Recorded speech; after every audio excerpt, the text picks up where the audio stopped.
तो 120 दिन का कितना हुआ, 2,40,000 रुपया। दोस्तों मेरे वीडियो सिर्फ और सिर्फ फोटोग्राफर्स के लिए नहीं होते हैं, वो क्लाइंट के लिए भी होते हैं। कुछ चुनिंदा बातें हैं जो मैंने मेरे फोटोग्राफी बिजनेस में महसूस की है, जिसकी वजह से मेरी फोटोग्राफी भी इंप्रूव हुई है और क्लाइंट को भी 100% रिजल्ट मिले हैं। बहुत सारी बातें हैं जो मैं आपके साथ में शेयर करने वाला हूँ। तो चलिए वीडियो को स्टार्ट करते हैं। मैं हूं आपका दोस्त विजय बड़ोलिया, आप देख रहे हैं एजेंडा फोटोग्राफी चैनल।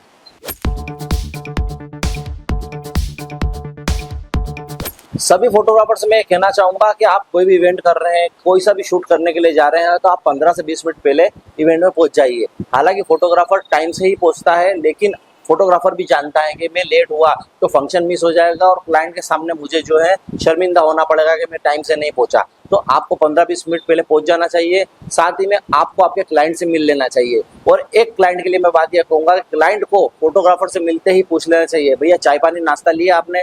क्योंकि ऐसा पूछने से फोटोग्राफर्स को लगता है कि हमें रिस्पेक्ट दी जा रही है, तो फोटोग्राफर्स के मन में भी आता है कि मुझे बेस्ट से बेस्ट काम कर यहाँ पर देना है, ना कि जो मुझे काम करने के लिए बुलाया है, सिर्फ ट्रेडिशनल फोटोग्राफी के लिए बुलाया है तो मैं सिर्फ ट्रेडिशनल फोटोग्राफी करूंगा। यकीन मानिए आपका इतना सा पूछना हुआ फोटोग्राफर से और फोटोग्राफर ने आपके लिए फोटोग्राफी जो की है वह अल्टीमेट की है। पिछली वो जो फोटोग्राफी आपने उसकी देखी हुई उससे ज्यादा अच्छी फोटोग्राफी आपको इस बार मिलने वाली है, क्योंकि आपने फोटोग्राफर्स के लिए संवेदना जाहिर की है कि आपने चाय पानी नाश्ता किया। हालांकि फोटोग्राफर घर से चाय पानी नाश्ता सब कुछ करके आता है, वह तो पता करता है कि भैया हमें अगर चाय पानी नाश्ता नहीं भी मिला तो हमें जो है लगातार काम करते रहना है। इसलिए फोटोग्राफर्स को एक बार अगर आप पूछ लेंगे तो फोटोग्राफर्स आपके फोटोग्राफी के लिए बहुत ज़्यादा अच्छी फोटोग्राफी करके देगा। सेकेंड बात दोस्तों, मैं आपको यह कह दूं कि आपने फोटोग्राफी तो कर ली अच्छी सी, है ना, आप कैमरा भी बहुत अच्छा लेके गए, ठीक है। अभी मैं मानता हूं कि किसी भी फोटोग्राफर्स के पास में 1 लाख रुपए से कम का तो कोई कैमरा नहीं होगा। पॉसिबल नहीं है कि 1 लाख के कम के कैमरे से आप कोई काम करते होंगे।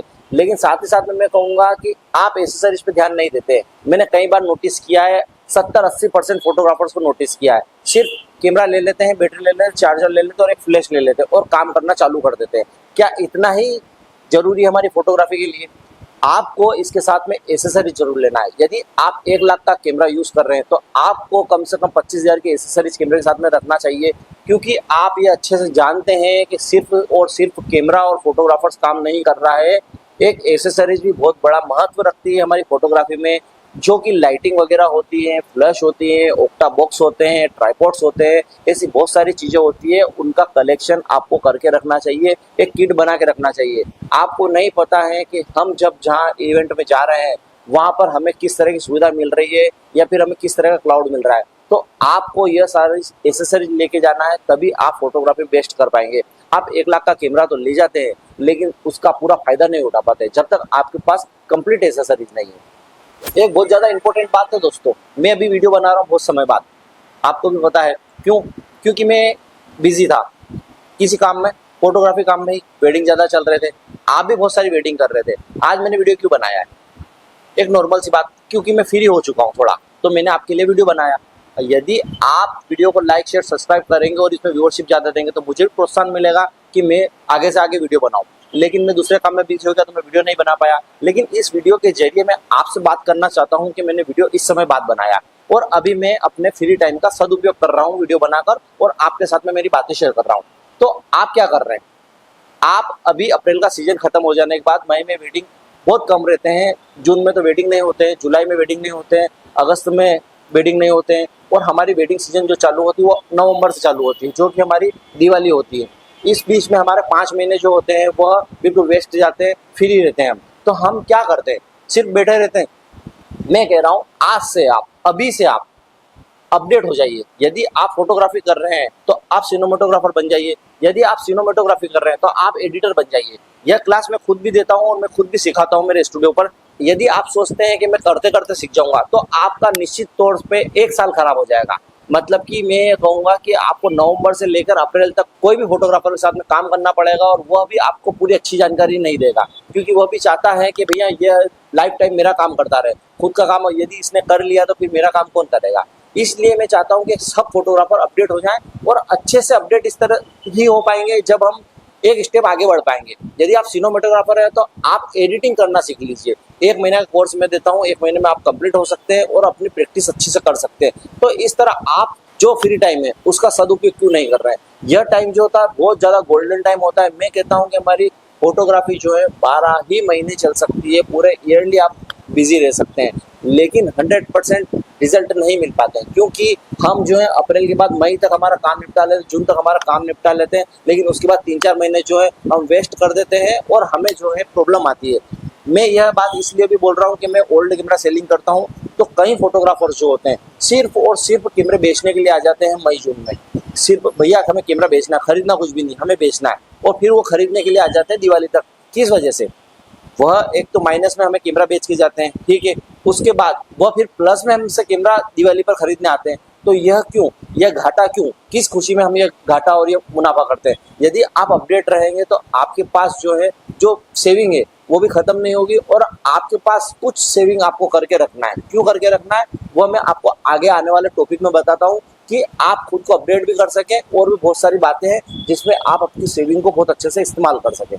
ये बहुत अच्छी बात है इसमें कि हम जो स्टूडियो वाले होते हैं, जैसे कि फोटोग्राफर की एक खुद की शॉप होती है, तो वह एक स्टूडियो वाला हो गया कि हमारी स्टूडियो की शॉप है, ठीक है, और वह सोचता है कि स्टूडियो में जो passport photo, portfolio photo, portrait photo, modelling photo click कर कर मैं हमारी जो स्टूडियो है उसका पूरा खर्चा निकाल लेता हूँ, उसका जो भी इन्वेस्ट होता है वो हमारा इससे निकल जाता है, और वेडिंग फोटोग्राफी जो है मैं हम आराम से कर लेते हैं। तो क्या आप इससे प्लस नहीं जा सकते हैं? क्योंकि बहुत से मैंने फोटोग्राफर्स देखे जिनका स्टूडियो खुला हुआ है, लेकिन वो 3-4 महीने तक उसको ऑफ कर देते हैं कि बिना काम का रेंट लग रहा है, और फिर वापस से वो नई लोकेशन ढूंढते हैं, या फिर आपको वही शॉप मिल जाती तो अच्छी बात है, लेकिन आपको वो नहीं मिल पाती तो आपका क्लाइंट भी भटकता है, और आप जो है एक स्थायी रूप के फोटोग्राफर, प्रोफेशनल फोटोग्राफर नहीं कहलाते हैं। तो इस तरह की स्थिति भी नहीं बने।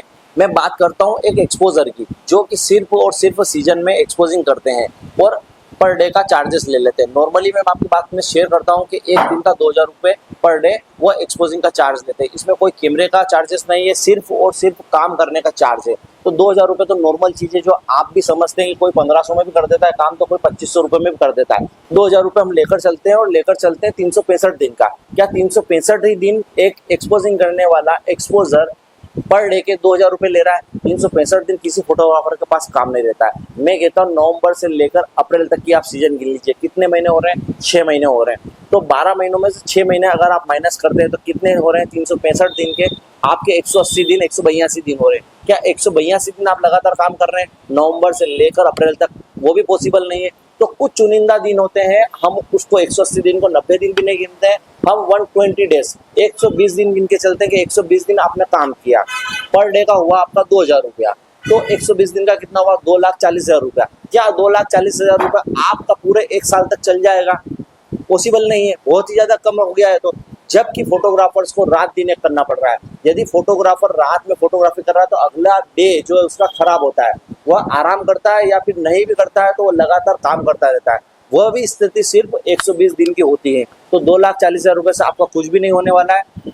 मैं कहता हूँ चलिए बहुत कुछ हो रहा है 2,40,000 रुपये में, तो आप इस 2,40,000 को पूरा क्यों यूज कर रहे हैं? सिर्फ आप 2 लाख यूज कीजिए, 40,000 आप पे खुद को अपडेट करने के लिए रखिए, या फिर मैं कहूँगा आप कैमरा खरीदने के लिए रखिए, या फिर मैं कहूँगा आपको कि आप जो काम कर रहे हैं, फोटोग्राफी कर रहे हैं, सिनेमेटोग्राफी कर रहे हैं, एडिटिंग कर रहे हैं, क्या कर रहे हैं, उसमें प्लस करने की कोशिश कीजिए। क्योंकि एडिटिंग हो जाने के बाद भी आपको और बहुत सारे अपडेट करना पड़ते हैं, जो कि हमें हर साल नई नई चीज़ आती है, हमें हर साल क्लाइंट को नया चीज़ देना पड़ता है। क्योंकि क्लाइंट जो तक सोशल मीडिया पर नहीं देखता है उसको संतुष्टि नहीं होती है। सोशल मीडिया के थ्रू ही वह आपसे डिमांड करता है कि हमें इस तरह की चीज़ चाहिए होती है। तो प्लीज़ मेरा आपसे रिक्वेस्ट है कि कुछ चुनिंदा पैसे जो है आप खुद के लिए बचा के रखें, आपके खुद को अपडेट करिए प्लीज़।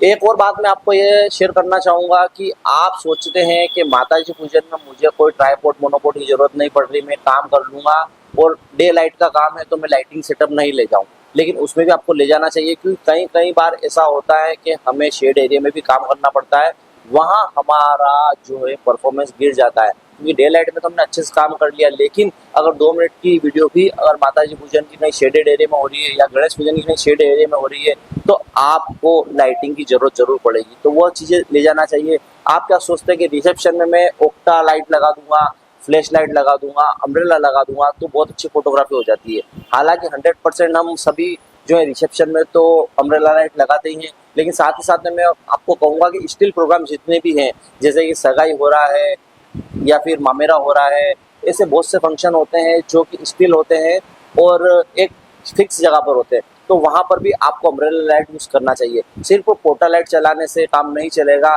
क्योंकि शेड तो कहीं ना कहीं बनती है। यदि आप फ्लैश लाइट यूज़ करेंगे तो आपका कैमरा 1 लाख का है तो आप रिजल्ट उससे 2 लाख रुपए तक का निकाल सकते हैं।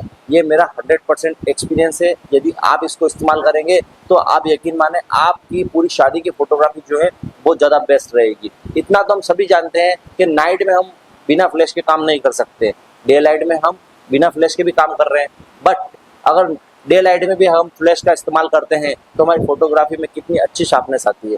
तो एसेसरीज आप हर टाइम पर फुल एसेसरीज रखिए। आपके पास 2 व्हीलर गाड़ी है, आपके पास 4 व्हीलर गाड़ी है, तो आप ले जा सकते हैं। आप बिना गाड़ी के तो शूट करने के लिए नहीं जा रहे हैं, तो आप सारा सामान एक साथ ही ले जाइए और जहां आपका प्रोग्राम है वहां ले जाकर एक व्यवस्थित जगह पर रख दीजिए और क्लाइंट के भरोसे रख दीजिए कि यह मेरा सामान यहाँ पड़ा है। आपको 100% वह सामान संभाल के रखेंगे और आपको इसी के साथ साथ में क्लाइंट को बोल देना है पहले से कि मेरे पास एसेसरीज का सामान बहुत सारा रहता है भैया, तो मुझे एक रूम चाहिएगा पर्सनल, ताकि मैं उसमें मेरा सामान व्यवस्थित रख सकूं।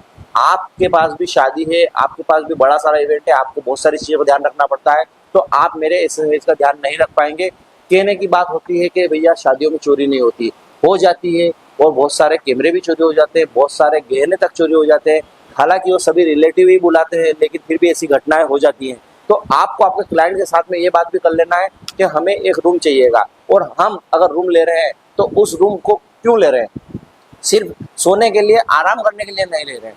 हम उन्हें ये बता सकते हैं कि हमारे पास इतनी एसेसरीज बाहर पड़ी है तो यह सेफ नहीं है, तो कम से कम हमें एक लॉक करने वाला रूम जरूर दे दीजिए जहां हम हमारे सारे सामान रख सके, चार्जिंग टाइम पर कर सके और आपके लिए बेस्ट फोटोग्राफी कर सके, क्योंकि एसेसरीज होगी तो बेस्ट फोटोग्राफी होगी। इस तरह की बात आप क्लाइंट से शेयर करेंगे ना तो 100% वह अपने रिलेटिव को भी बोलेगा कि अभी रूम खाली नहीं है, ये फोटोग्राफर्स का रूम है।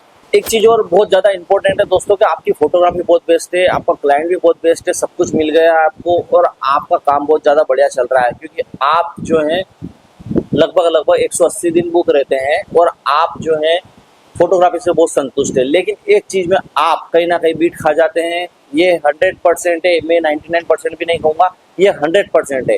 हर फोटोग्राफर का पेमेंट जो है क्लाइंट में अटका हुआ रहता है, आधे से ज़्यादा पेमेंट उसका कमाई का हिस्सा जो है क्लाइंट में ही अटका रहता है, और क्लाइंट कहता है मुझे आप सारा काम दे दीजिए, उसके बाद मैं सारा पेमेंट आपको दे दूंगा।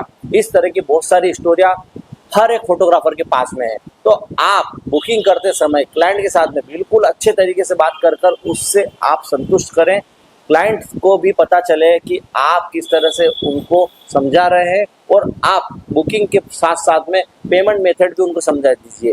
आप चाहे बुकिंग में 5,000 रुपये ले लीजिए, कोई दिक्कत नहीं है, लेकिन वेडिंग से पहले मुझे इतना चाहिएगा, वेडिंग में काम करते समय मुझे इतना चाहिएगा, वेडिंग खत्म हो जाने के बाद मुझे इतना चाहिएगा, तभी मैं आपको कुछ प्रोवाइड कर पाऊंगा, वीडियो, फोटोज या फिर पेन ड्राइव में फोटोज, जो भी होगा मैं तभी कर पाऊंगा जब मेरा इतना काम हो जाने के बाद मुझे इतना पेमेंट मिल जाएगा। ये आप सभी फोटोग्राफर समझते हैं अच्छे तरीके से, आपको कब कितना पेमेंट चाहिए होता है, आपने कितना काम क्लाइंट का कर दिया है। क्लाइंट तो चाहता है कि आप सारा काम एक साथ दे दीजिए और सारा पैसा एक साथ ले लीजिए, जो कि किसी भी फोटोग्राफर के साथ में पॉसिबल नहीं है। शायद हो सकता है कि किसी रिलेटिव का काम हमने 1 रुपया भी नहीं लिया और कर दिया, और रिलेटिव ने भी हमें एक साथ पैसा दे दिए, लेकिन हर क्लाइंट एक जैसा नहीं होता है। आप तो फोटोग्राफर्स हैं, आप तो जानते ही हैं कि यह हर एक फोटोग्राफर के साथ में होता है, और यह एक ही पेमेंट मेथड की वजह से कई फोटोग्राफर्स ने अपने फोटोग्राफी बिजनेस को छोड़ दिया है। तो प्लीज अपने क्लाइंट के साथ में शेयर कर लीजिएगा कि पेमेंट मेथड किस तरह का रहेगा और पेमेंट मुझे कब कब चाहिएगा, तो आप फोटोग्राफी बिजनेस में टिके रहेंगे और 100% आप इसके रिजल्ट क्लाइंट को भी दे पाएंगे और क्लाइंट भी आपसे 100% संतुष्ट हो पाएगा। वीडियो पसंद आता है तो प्लीज हमारे इस वीडियो को लाइक कीजिएगा, चैनल को सब्सक्राइब कीजिएगा, हमारे साथ बने रहेगा नई फोटोग्राफी के साथ में। फिर मैं आपको मिलता रहूंगा, तब तक के लिए गुड डे।